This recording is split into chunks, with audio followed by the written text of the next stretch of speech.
박근혜 전 대통령입니다. 어제 김문수 후보를 지지했습니다. 들어보시죠. 옥천에 오면 어머니 생전에 여러 가지 가르침이 참 많이 생각이 납니다. 생전에 항상 검소하셨고 항상 공과 사를 아주 엄격하게 구분하시던 모습.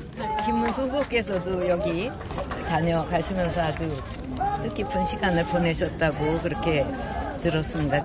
저도 이제 이렇게 나라가 어려우니까 아버지 생각도 많이 나고 부모님 생각도 많이 나고 그러던 차에 김문수 후보께서도 이곳을 다녀가셨다는 이제 소식 뉴스를 듣고 이렇게 오게 됐습니다. 자, 박근혜 전 대통령이 박정희 전 대통령의 구미 생가, 유경수 여사의 옥천 생가를 방문했습니다. 유영아 의원은요, 김문수 후보가 박 전 대통령 만난 것 자체로도 보수진 결집에 도움이 된다라고 얘기를 했습니다. 지난 24일 박근혜 전 대통령을 만나기도 했습니다. 김문수 후보가. 그러자 그때 박 전 대통령은 지난 일에 연연하지 말고 하나로 뭉쳐서 선거를 반드시 이겨달라라는 메시지를 전달하기도 했습니다. 이명박 전 대통령을 김문수 후보가 만나기도 했습니다. 자, 이명박 전 대통령에 이어서 박근혜 전 대통령까지 김문수 후보가 지금 전직 대통령을 만났군요. 네. 이심전심이란 말은 이럴 때 쓰는 게 아닌가 싶습니다. 박근혜 전 대통령이 사실 그 2017년 탄핵 이후에 이렇다 할 정치적 사안에 대해서 특히 오해를 살 만한 그 정치적 메시지는 전혀 내지 않고 있죠.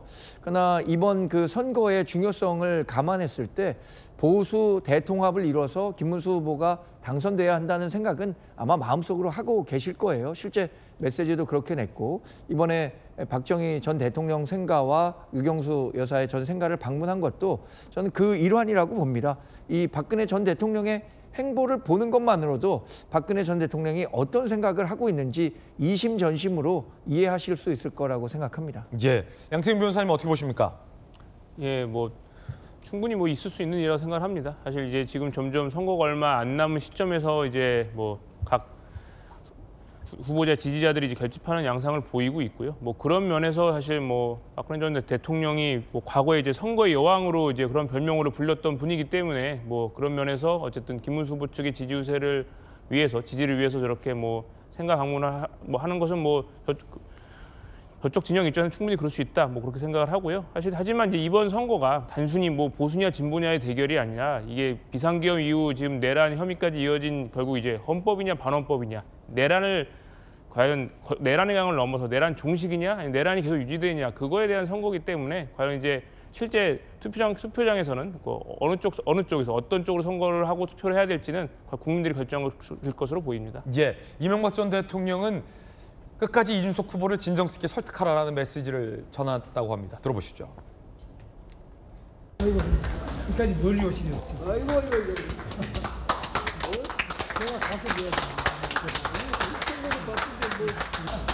내 때문에 왔어. 알아. 그래.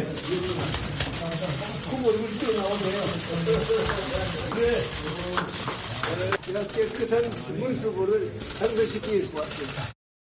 끝까지 열심히 좀 해줬으면 좋겠다 이런 얘기를 했고 최근에 있었던 단일화 이런 문제에 대해서도 끝까지 본인이 이제 과거의 경험을 말씀을 하시면서 끝까지 진정성 있게 설득하는 그런 모습들을 국민들께 좀 보여줬으면 좋겠다. 이명박 전 대통령께서 이재명 후보가 대통령이 되면 국가를 통치하는 것이 되고 김문수 후보가 되면 국가를 경영하는 대통령이 될 것이다.